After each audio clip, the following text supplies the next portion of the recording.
Yvonne Ormes, Miss United Kingdom, is 21 years old. She's obviously a blonde with blue eyes, a model, 36, 24, 36.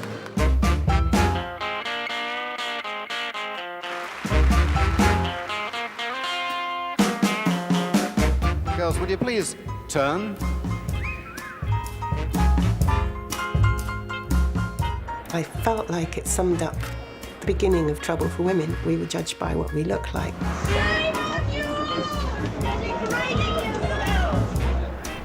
I am very, very happy to be here at this cattle market tonight.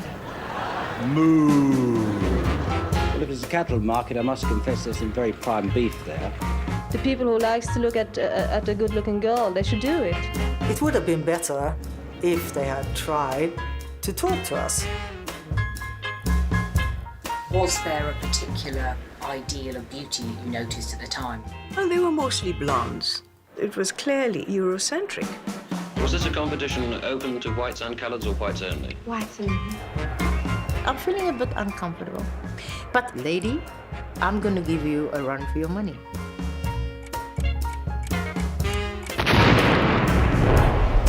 It seemed to be not publicly known that we were going in, amazingly. I certainly had the sense that the objections to Miss World were not simply amongst a few grumbling matrons. This was getting organised. But I had no idea that there was an actual attack planned.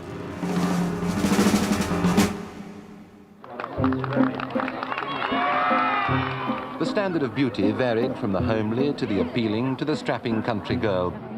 After the war, beauty contests were a part of almost every village fete. On with the contestants then, and we go on with Miss Halifax. I must have judged 20 or 30, I suppose. When I was asked to present Miss World, I was a newsreader up at Alexandra Palace. That's the lunchtime news.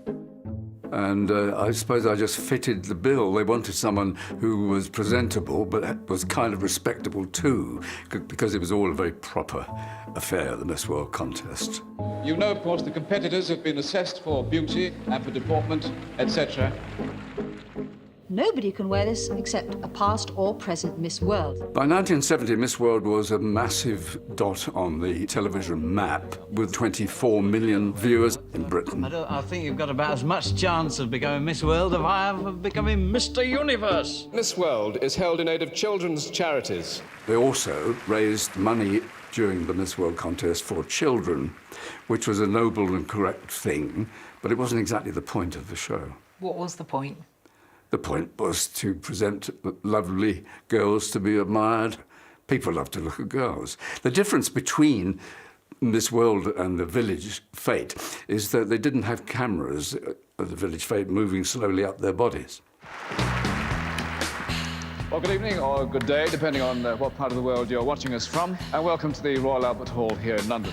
We've got 58 girls, all here for obvious reasons. Miss World made me an envied man, and people thought it was a riot of lust and that I was the luckiest man in the country, which was so far from the truth.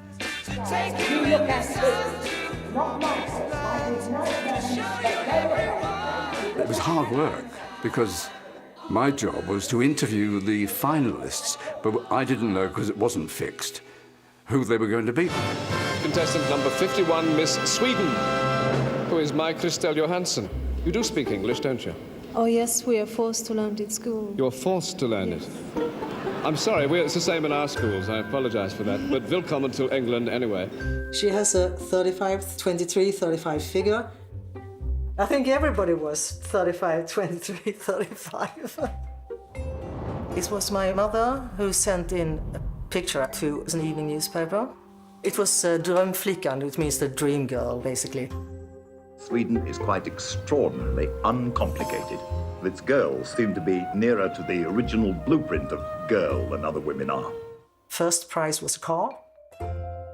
I wasn't even old enough to drive it, but I won a car, which was fantastic. It's my evening dress from 1970. Yes. Not very sexy, but I mean, seems indestructible. And now we welcome Contestant number 21, Miss Grenada. She's 22 years old with black hair and dark brown eyes, and she measures 36, 24, 38. Now, you're an air hostess, so you must have seen most of the world. Well, not really, because I fly with British West Indian Airways. We'll make your business trips a lot easier to enjoy. One day, Miss Guyana walked on the flight, and she said, "Who is Grenada sending to the Miss World contest? They should send you." And to my surprise, Grenada was sending someone to the Miss World contest for the first time. Grenada is known as the Isle of Spice. The national costume was to depict the Nutmeg Princess. It took a lot of time and effort. We actually got a special container to bring it with us to England. Interests include music, yoga, and lawn tennis. Pearl, would you like to stand on where that cross used to be? Now, this is your first time out of South Africa, isn't it? Oh, yes, this is my first time I've been abroad.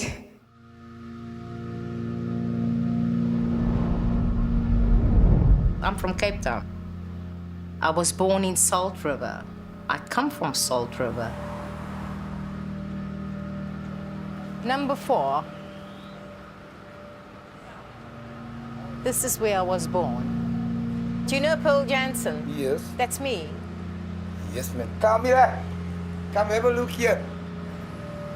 Of course, with the apartheid era, we were uprooted. We were all shifted to the townships in the middle of nowhere. My mom was a domestic worker and she worked for white family. Of course, to us as a kid, to me, that's normal. I was a happy child. What was the kind of work you could have expected to get as a young woman when Nothing. What did you do? Nothing.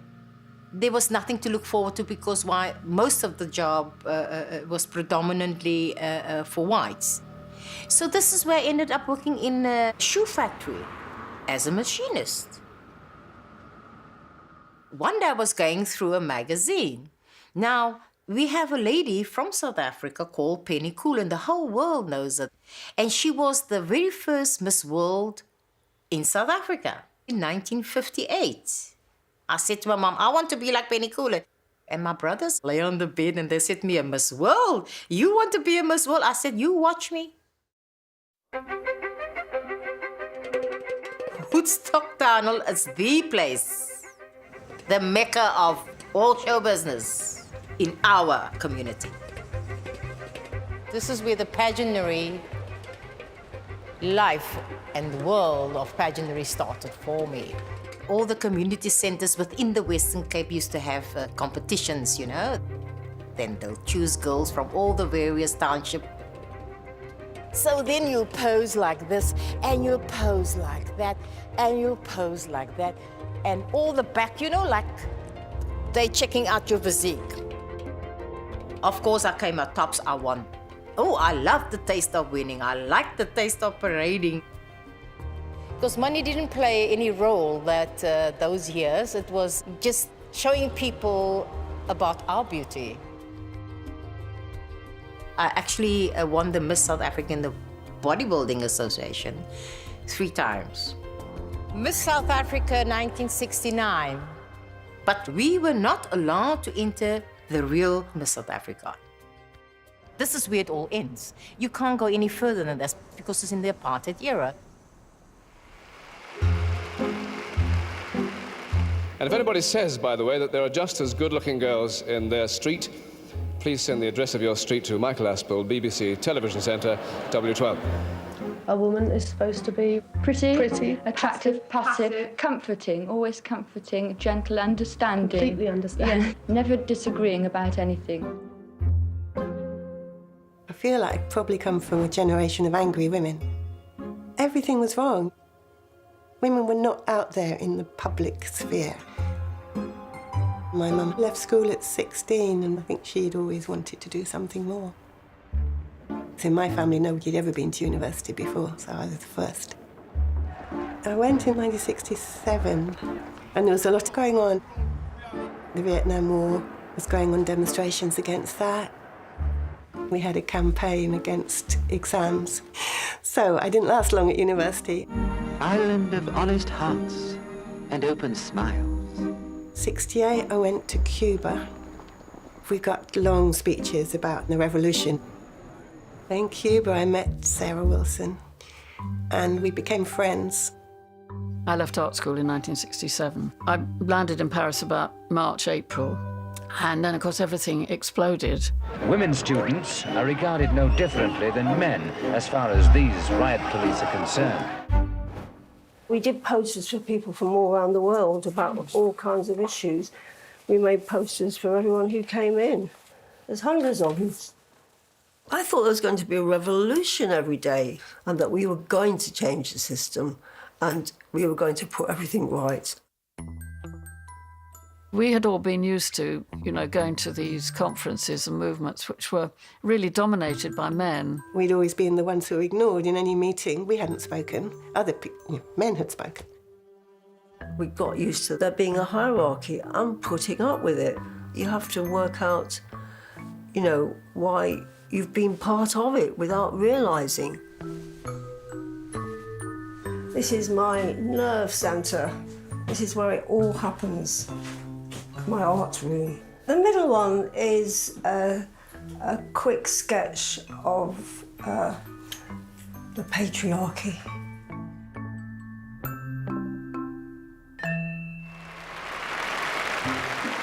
We'd all watched Miss World. And any ladies who are planning to lock their husbands into the coal shed during the swimming costume sequence, well, you've got a few minutes yet. I'd watched it every year, it was always on in my house when everyone who had a television sat and watched. I remember my dad commenting on the women, and I always hated it, but it was like a family event. There's 28.5 million people watch Miss World, and girls have been appearing in swimsuits for a very long time now. I can't see what's degrading. Well, there are always two points of view, so this is a convenient moment to see the other point of view. Girls, would you please turn? I felt like it summed up the kind of beginning of trouble for women is that we were judged by what we look like. We were never seen as people. Oxford, February the 28th, 1970. 560 women arrived for a conference on women's liberation. Only 300 at the most had been expected. It was the first national meeting of women, groups and individuals who'd been forming the women's liberation movement around Britain. It was amazing walking in because there was just loads and loads of very, very little children, all being looked after by men. It's gone remarkably well today. No serious problems. To ask the obvious question, I think, would you consider doing this on a more permanent basis? No. Felt like the world turned upside down. I saw everything differently. The whole point about women being judged by how we looked was to be able to marry the man that you wanted to marry. When we got married, when I was 21, I really wanted to wear a wedding ring. The whole conditioning for women to catch a man by the age of 20, if they haven't caught one by the age of 21, they've had it. The dream life, the myth of fulfillment through marriage and motherhood, is shattering to bits. Oh, you cow. Sink into his arms and end up with your arms in his sink. The demands of these women aren't simple ones. They require radical change, a complete transformation of society. Just wanted a whole change in culture so that women had as many choices as men do, and women in the end have as much power as men do. We were a very long way from it in 1917. There are other people who are actually attempting community living. I mean, unofficially, houses get taken over, get turned into communes. We wanted to change the world, so we moved into a commune. Ruskin Conference was in February, and we moved into Grosvenor Avenue in August. We were always having meetings, endless meetings.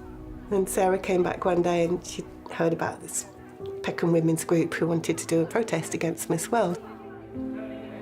The minute we heard it, it just made sense to us all without even much talking about it. We thought if we made a point about not judging women by their looks, it would begin to make a change in the whole of society. One of these girls will be the most beautiful in the world for a year, and the rest will just go home. It was always the thing at the back of the mind that a lot of people didn't like it. I was aware of that. The contest was being left behind by the world. Thank you. It was a time when you felt that there was a kind of stew boiling up and that things were going to overflow in some way.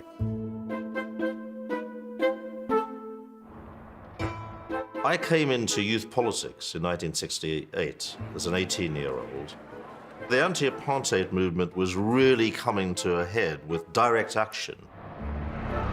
The novel tactic was, rather than holding a placard up outside, was you tried actually physically to stop things, like all-white South African sports tours. Do you think there will be violence? I think that the whole atmosphere is an explosive one. We became aware of the Miss World contest, and of course, South Africa had only ever sent contestants who'd been white. If South Africa chooses to run their contest in one way, it's not to us to interfere. The Morleys didn't see or choose to see the racist nature of Miss South Africa. Contestant number 49, Miss South Africa. We put pressure on, and had put pressure on, and there'd been campaigns to exclude South Africa from Miss World before 1970. We were basically getting nowhere until suddenly this extra contestant appeared. Miss Africa South. Called Miss Africa South, who was black, as if that solved the problem. Africa South? But I'm South African. You work as a machinist. Will you continue to do that work always? No. What is your ambition then? My ambition is to become a successful model. But I'm getting an opportunity. Because I knew if I can make a success entering the Miss World competition, I'll be free, I'll be out. I totally understood Pearl's situation. We, however, saw her differently. We saw her as being manipulated by the apartheid system, as a decorative symbol for them that they weren't really as bad as they had been. Miss World was an event that attracted global media. So for us, it was a very good target, and to disrupt it, or threaten to disrupt it, would create a big impact. The organizer in Johannesburg, he called me into his Oval Office, very grand. Now I see all these photographs on his desk. Faces of men, white men, black men that I don't know. One of these pictures, Peter Hain was a handsome, he was a handsome bloke in his youth. And I'm thinking what's going on, and he says to me, I want you to have a very good look at these photographs because it's the opposition to the government of the day. These are the people that I want you to memorize. When you arrive in London, don't get in touch with these people. If the secret police find out that you are in cahoots with these people, you'll be in trouble.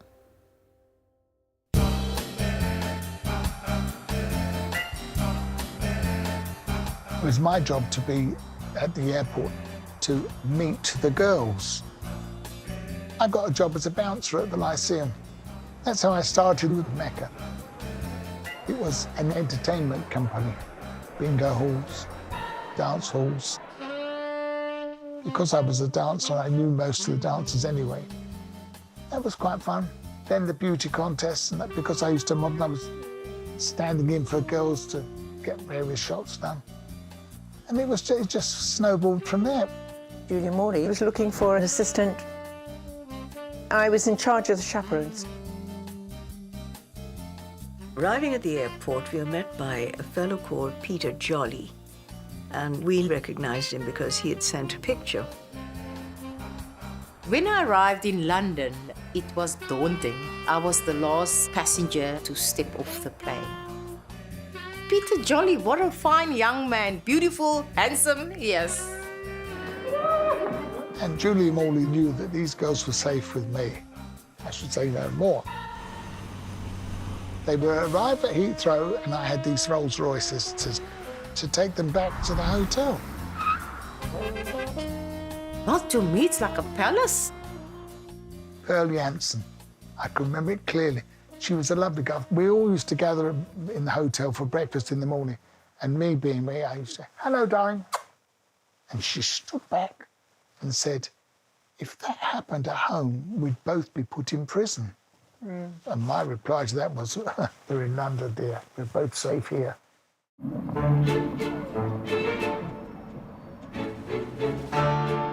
They had organised events, we did have that, and they knew where they were going. This is the itinerary.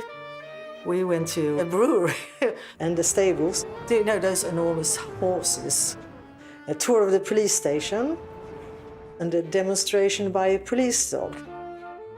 It was quite boring, really.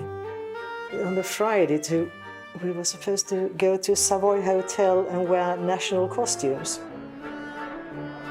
There was a list of things that we should do or should not do, places we should not go without chaperones, and not to take off on our own to go anywhere. We had meal times. Do you understand a little English? Yeah, I had soup, and would you like chicken? What is a chicken? Well, quack, quack, quack, quack. You couldn't leave the hotel, you couldn't leave the room without having a chaperone with you. It's essential that we have an accurate record of where the girls are at any time. We were called vigilantes, keeping the wolves from Miss World's door. Who were the wolves? Anyone that tried to get into the hotel, but security was so strict. There was never any hanky-panky of any kind. Why? Because the girls were guarded, not just that, I wouldn't have dreamt of doing it, but the girls were guarded, I mean, by these immense men who were henchmen of the Morley lot, and they just stayed with them all the while. Right now, at 8 o'clock, we do foyer duty, 2 of you on at a time. This is, of course, a safeguard to make sure the girls don't leave the building at any time. All the time we had Swinging London outside there, not far away. So one evening, a couple of us who decided that we would sneak out after dinner and we would just have a look at London, see, I mean, there must be something out there. We had seen that at the end of the corridor there was an emergency exit, and we tried to sneak out and of course set the alarm off because the whole hotel was alarmed. We were told off. They obviously understood that we were trying to escape. I think the Morley organisation were beginning to be aware of a certain feeling of unrest among certain quarters of the population, and although they were always meticulous in looking after the girls, they became very protective indeed. It was almost menacing the way they were marched around. Come on, Mother, where's your bag? There were 24 million viewers. They weren't all lustful men, but of course a great number of them were, and they were sort of catered for, put it that way. Don't you accept that there is a certain cattle market element in this Miss World competition? Well, last year the girl earned £40,000. I wonder who's being exploited. Eric Morley knew very well that one false step, somebody might have made a pass at one of the girls, for example, and she might have accepted and told the newspapers. That is what they feared. The women in the contest couldn't be married. They had to be unsullied, chaste, highly desirable. I mean, that was the contradiction. They didn't want any scandals. They just wanted us to be quiet and nice and sweet and smile into the camera and behave ourselves. Mecca knew that they were sitting on a pot of gold, and they did not want that to be destroyed. Now, you're a model, but you have a different ambition, don't you? Yes, I want to be a journalist. I guess I probably scared them a little bit because I could be quite outspoken. There's no silly girls here, really not, because very intelligent girls, they know very many languages. I mean, in England you have to look for people who know very many languages. I was approached by somebody who wondered if I wanted to write for one of the dailies. And I was told immediately by Make a Promotion that that was out of the question. I'm awfully sorry. I told you before, I cannot put you through to her. They wanted a nice girl who had not too many opinions about anything except peace in the world and so on. On the night, it'll be a battle of personality as well as statistics.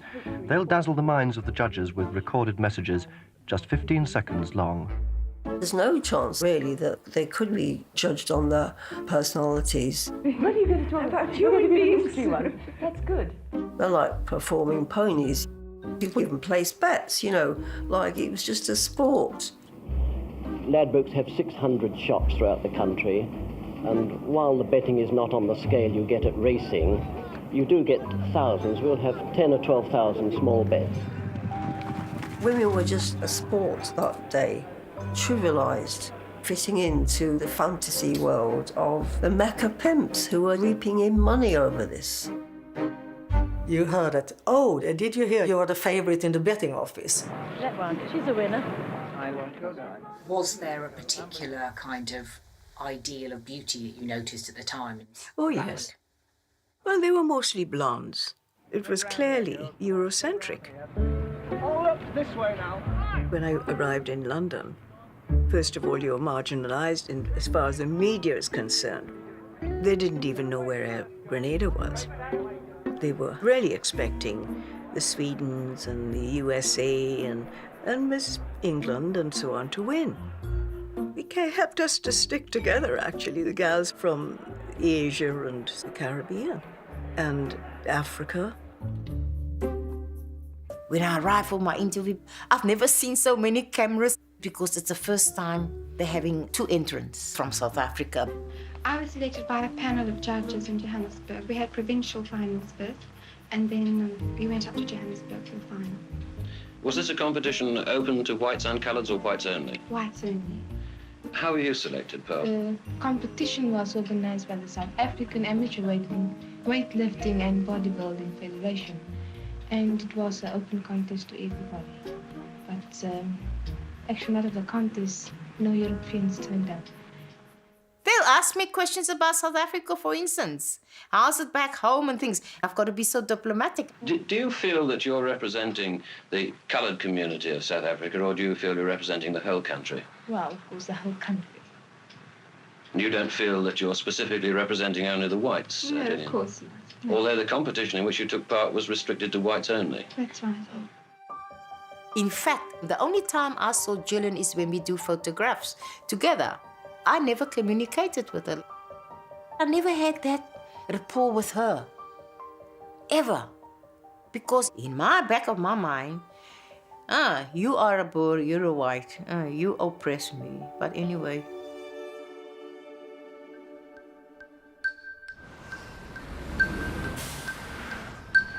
We all went to the Royal Albert Hall expecting to have the last rehearsal.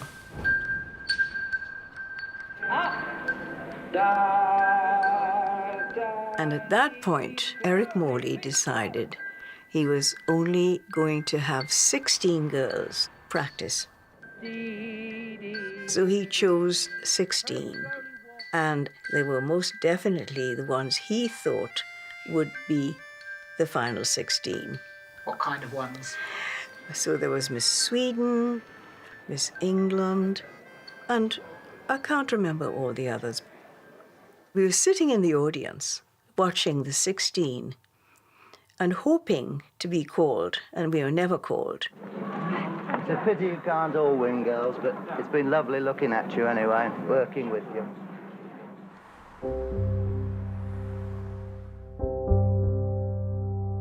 In a way, the Miss World of 1970 reflected the kind of post-colonial, post-imperial, European-centric view of the world.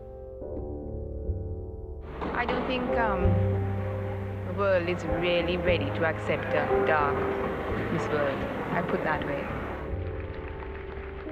There'd been no contestant up until 1970, at least, who'd ever won the competition who was black.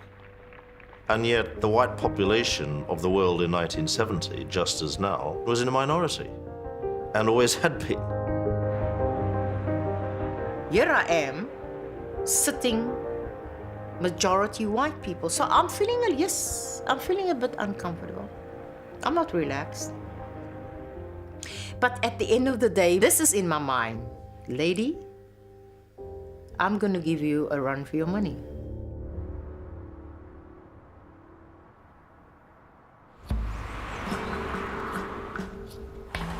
In the basement of Grosvenor Avenue, there was a printing press.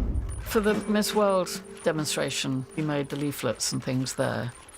We also became aware that there were other women's groups making plans too, so it sort of mushroomed. You know, there were no mobile phones. Most of us didn't even have a telephone, so it was all word of mouth. We didn't know how many would be there, so I said, well, perhaps we should have one person give the signal. And everybody said, oh, that's a good idea, you do that. And the starting signal was to be a football rattle.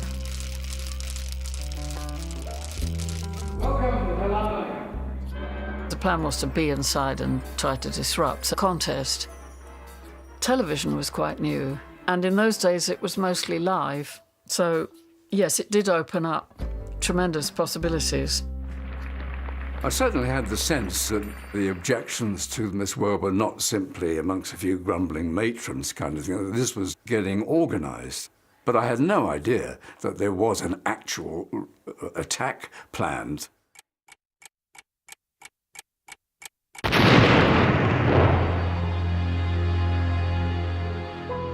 A bomb was put under a BBC van, which was lined up for the recording. And we were absolutely aghast. These two young men, self-styled revolutionaries and anarchists, sought to promulgate their ideals in acts of violence. We felt it was a very sort of male one-upmanship thing, you know, an easy big blast. I remember being horrified by the Angry Brigade bomb because that mixed bombing up with what we were doing, which was non-violent direct action. Weeks and weeks of meticulous planning from September through to late November, you know, was jeopardized.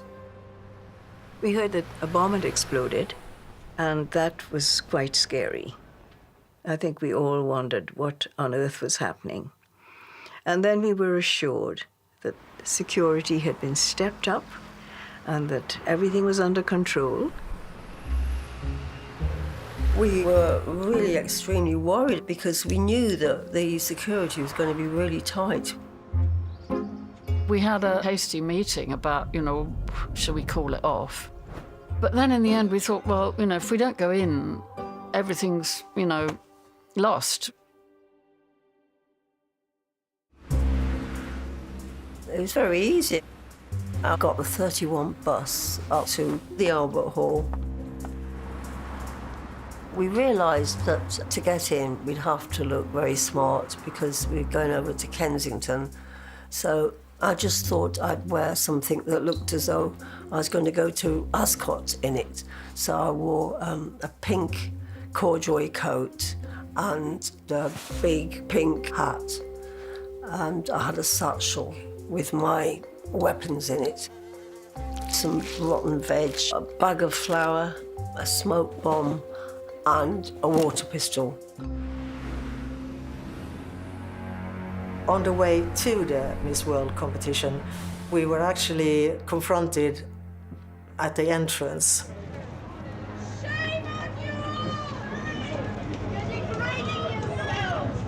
We were whisked away, but it was quite an aggressive situation. We just found ourselves faced with this group of people, women, screaming and shouting. We demand the right to enter Batley in the world's largest cattle market. What was known, I think, by the organisers of the contest and everything, was that there would be a lot of activity outside, mainly the women's groups and the anti-apartheid movement. It seemed to be not publicly known that we were going in, amazingly. So we had to give them a wide berth when we were going in, because We were afraid that somebody might recognise us. We were trying to pretend to be there to watch the spectacle. So we were sort of like, you know, looking the other way as we went in. And amazingly, they didn't search our bags.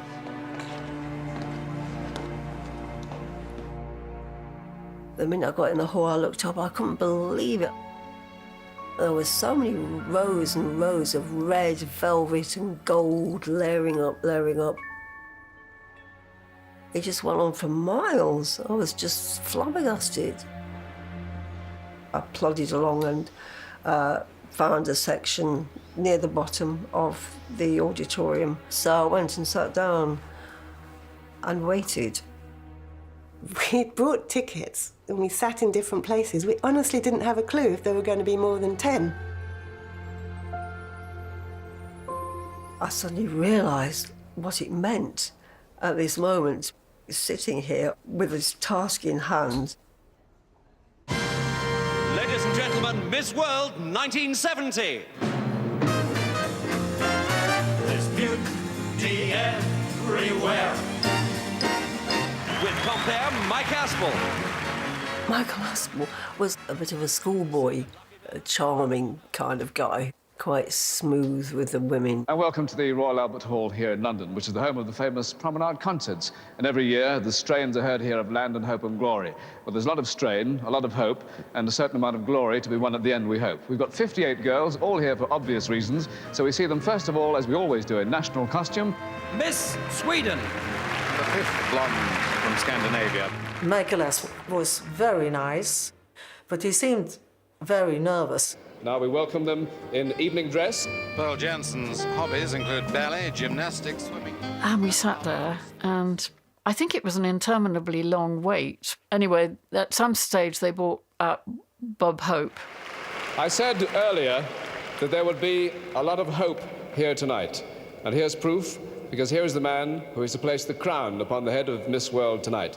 I would normally have been the main compere. Ladies and gentlemen, Mr. Bob Hope. But Bob Hope was to be the guest compere. So I stepped back and waited for the great man to do his stuff. He sort of, you know, strolled onto the stage with his big swaggering style and, you know, started his routine.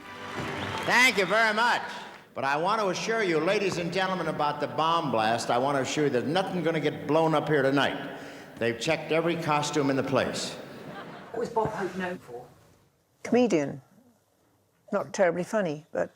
International film star as well. This is really my kind of room, though, wall-to-wall girls. Now, I've been a girl watcher since, well, that's how my nose got this way. At which point, or not very far into it, you could tell something was going wrong. I am very, very happy to be here at this cattle market tonight. Moo. No, it's quite a cattle market. I've been back there checking calves. He became defensive. I thought, no, that doesn't help anything. Let me rewrite that for you. Give me that board. I'll do it for you. There's absolutely no need to remind people that lots of people didn't like it. It was absolutely gross, and it just got more and more intolerable. You know, he was bragging about how he'd take the winner to Vietnam. It's a morale booster for me. And how she would give the GIs the hots. Actually, the Defense Department insists on it. When the guys see her up there on the stage with me, it keeps them in a fighting mood. It wasn't funny. And even the audience were finding it quite hard to laugh. But I don't want you to think I'm a dirty old man, because I never give women a second thought. My first thought covers everything. You know, and I sort of said, I think we should go now. This is absolutely terrible. So I stood up, and that was really quite something. And then I started the signal.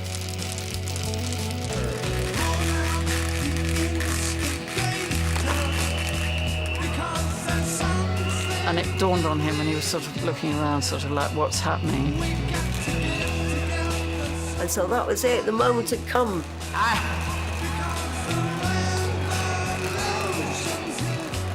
Well, I just looked up at the stage, And the flower bombs are just raining down.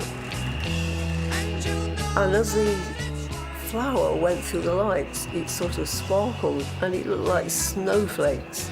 And into it, people dropped the leaflets. I was on the top balcony and I was very pregnant and I had my leaflets tied over my bump under my coat. We threw them over the balustrade and then you watched and there were more and more. There were leaflets and flour coming from all directions. And it was an uproar. Having a news background, there was a story. That was my response. Can I get to the phone and ring the newsroom? The new women's liberation movement had struck, and they'd struck at the Miss World contest at the best possible time from their point of view. And I did at the back of my mind think, does this mean the end of Miss World? But this is a great story. Nobody had known in kind of general public about feminist movement until that moment. All of a sudden, like, burst out into people's lives and their homes, on their television sets. Just for that moment, we were visible. Everything sort of ground to a halt. Bob Hope didn't know what was happening. Was quite I think he concerned. realised at the time that he had perhaps overstepped the mark. Backstage, nobody knew what to do. And I remember a comment made by one of the people backstage, a technician, was, "Oh Christ, look what they've done to my set." From backstage, some of us could peep through the curtain and see what was going on. And it seemed to be great confusion. And lots of policemen and security and so on. And of course, at that point, Bob Hope was brought off stage. And we were not sure that the contest would continue. The proceedings have been temporarily suspended. Bob Hope certainly has left the stage while this is sorted out. He's a bit bewildered. No, he's back. I want to tell you, anybody that would try to break up an affair as wonderful as this have got to be on some kind of dope, ladies and gentlemen, believe me. And then two bouncers, I don't know, they were just nearby, I guess, took me one by each arm. I was then grabbed from behind by a big security guy and carted off. I suddenly realised it had gone very quiet. I thought, I'm the only protester left here. And I saw this bouncer in full evening dress running up the aisle there towards me. So I pointed a water pistol at him. And he was coming really fast. So I thought, I'll have to pull the trigger. So I pulled it. And the people all in this row went, "Ah!" And out shot all this blue ink onto his shirt. And I ran up the steps and pushed the door open and got out into the street. Well, we'll get the girls on soon, because they don't throw things when the girls are on. The first of the Magnificent Seven is contestant number 1, Miss Africa South. Alphabetically, the girls were going to be interviewed, and she was the first one, and she was really very frightened. She thought the demonstrations were against her. I was very nervous, yes, and they had to calm me down. I encouraged us out. How? Slapped her on the ass. Oh, Peter. Now to the judges, those people who are smiling bravely, the people you love to disagree with. Lovely star Joan Collins. The Premier of Grenada, the Honourable Eric Gary. Well, the last people were Miss South Africa, Miss Africa South, Miss England, Miss Sweden, Miss Israel and myself. As is customary, I shall announce the results in reverse order. 5th, Miss South Africa. They eliminate Miss South Africa. Wow. 4th, Miss Sweden. Sweden goes. 2nd, and runner-up, Miss Africa South.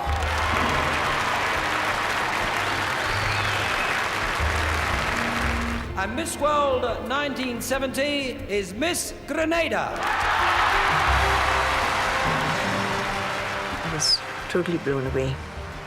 At that point, you know, to be told that I was the winner was surreal, really, absolutely.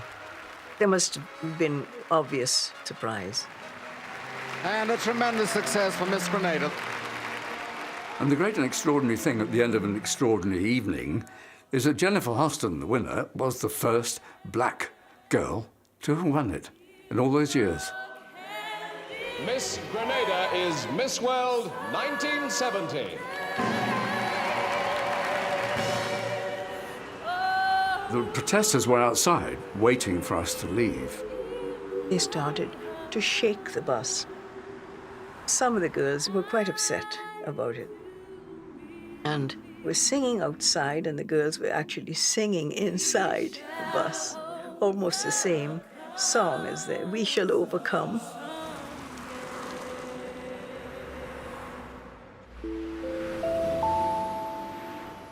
There was more work to be done.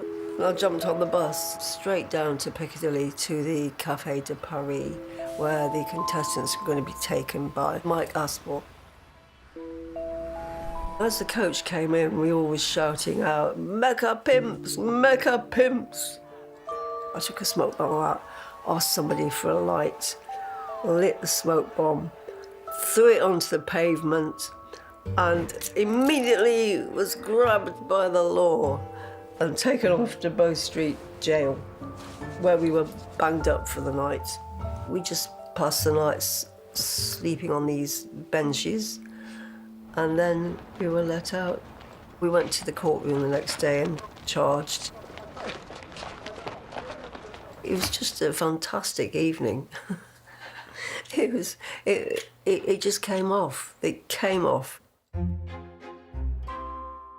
We were euphoric because we did know we had disrupted it, you know. That was the thing. We had succeeded in what we had set out to do, which was actually bring the proceedings to a halt.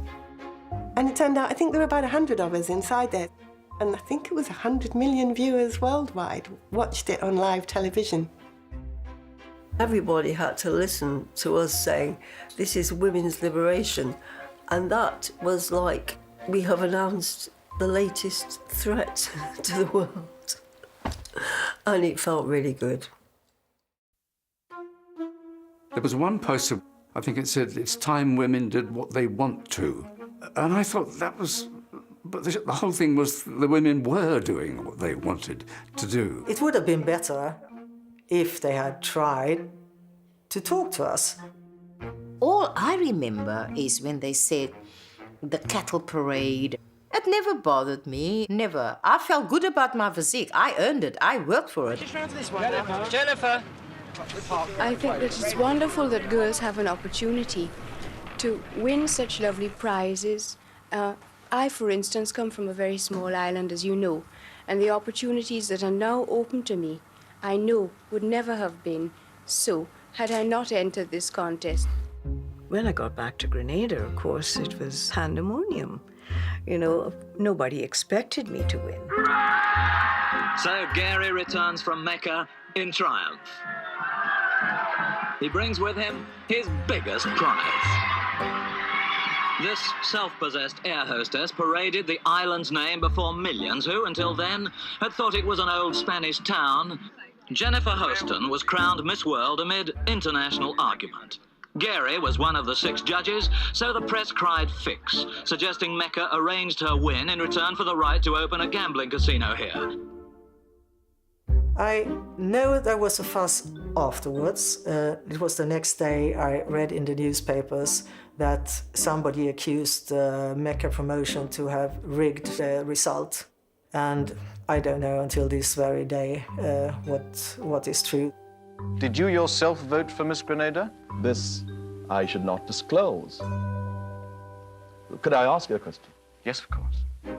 When the English girl won, a few years ago, you had 4 English judges.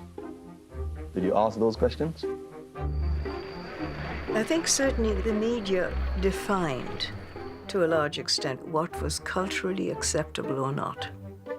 The media set the agenda. There needed to be a fall guy because they found it too shocking that 2 women of color should come first and second. They thought that just couldn't happen. It had to be fixed. In fact, the women's liberation movement did not address that issue.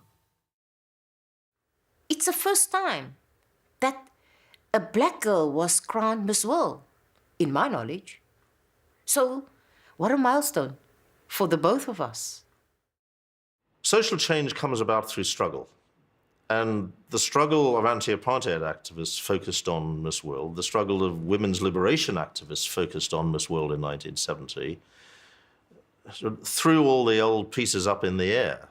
And suddenly you had, and I can't believe it was a coincidence, a black Miss World.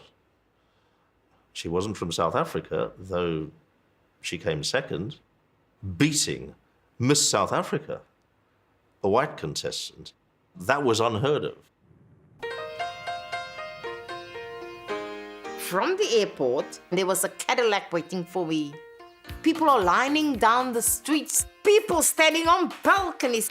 My family, my mother cried, my father, they all hugged me. It was just excitement. They taking me now to the Cape Town City Hall. I'm meeting the mayor now. When I got back to our township, oh, I thought my mother's roof was going to smash in because the people were sitting on our rooftops. What I've given them is hope. I'm thinking, oh, well, I've made it. It's hunky-dory. It's great. My life is starting now. It's gonna start now. Covered I had been a Miss World. I asked him not to say anything about it. I didn't want to be, judged just by being a Miss World. Did the revolution, as you were hoping, for women come? I think the revolution for women has been very slow in coming. It haven't reached anywhere near the equality we were ideally, naively and idealistically thinking we would reach. The Miss World contest still goes on, unbelievably. It stopped being televised by the BBC, so that was a victory. But beauty contests still go on.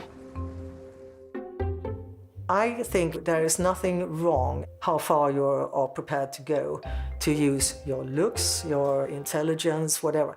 The way I see it, I used it for my purposes and I got out of what I wanted. I got a modelling contract and I stayed for 14 wonderful years in London. Couldn't be more happy and I couldn't feel less exploited, no. I can't even fathom the fact that it's 50 years. I'd like to think that I'm the same person, but I'm not the same woman. There's nothing wrong with beauty contests. If feminism is all about choice, surely we had a choice of entering a contest and of using the contest as a stepping stone to anything else. For Miss Grenada, she did actually go on to becoming the diplomat. She did important things, but that was 1 in a million, and that keeps other women thinking, oh, if only I looked like that, I could do that. And in fact, men don't have to think like that. It doesn't affect whether they get a job. It doesn't affect how much power they have in life. It doesn't affect how much they earn. It doesn't matter in the same way that it matters for a woman. For a woman, it can define her whole life. 100 years on from suffragettes winning the vote, 50 years on from us protesting against Miss World, women are still defined by the way they look. What do you think about the idea of using their looks if they've got them? Good luck to them. Why do you think they were protesting then? Because they were probably jealous that they weren't in the position to earn as much money doing what these girls are doing. I don't agree with that. I think they started off with a very valid point that there should have been equal opportunities for... Can you imagine? Oh, by the way, how much did you earn there?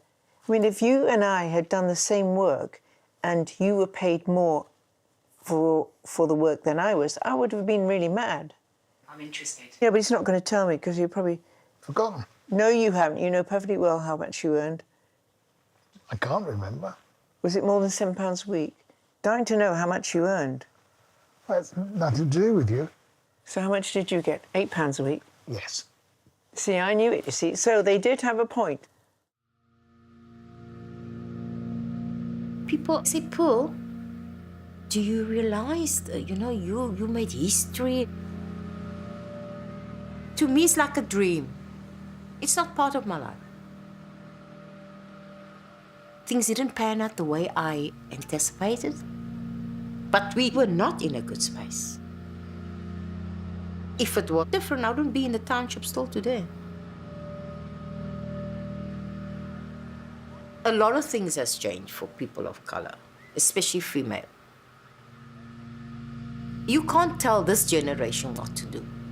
But if I was given that opportunity to become a mother, I would never encourage my daughter to choose entering pageants and things like that. When I chat to women, I say to them, reach for the stars because you are in a good space. Do you feel differently about feminism now than you did? I think I connect more now with women, yeah. And with feminism? With feminism too, yes. Because I think I'm a feminist, Sorry with our cameraman being, a male here. And power to the women, yes. Just to do whatever. Whatever.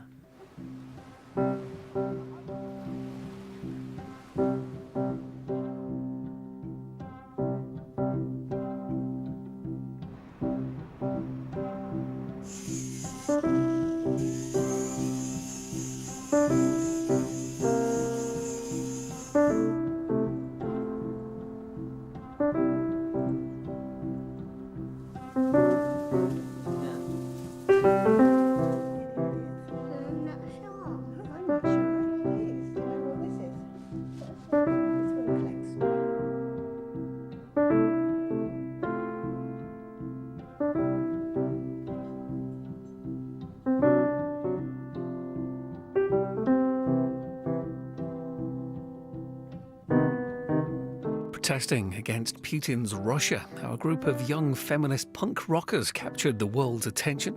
Press Red to watch Storyville on BBC iPlayer.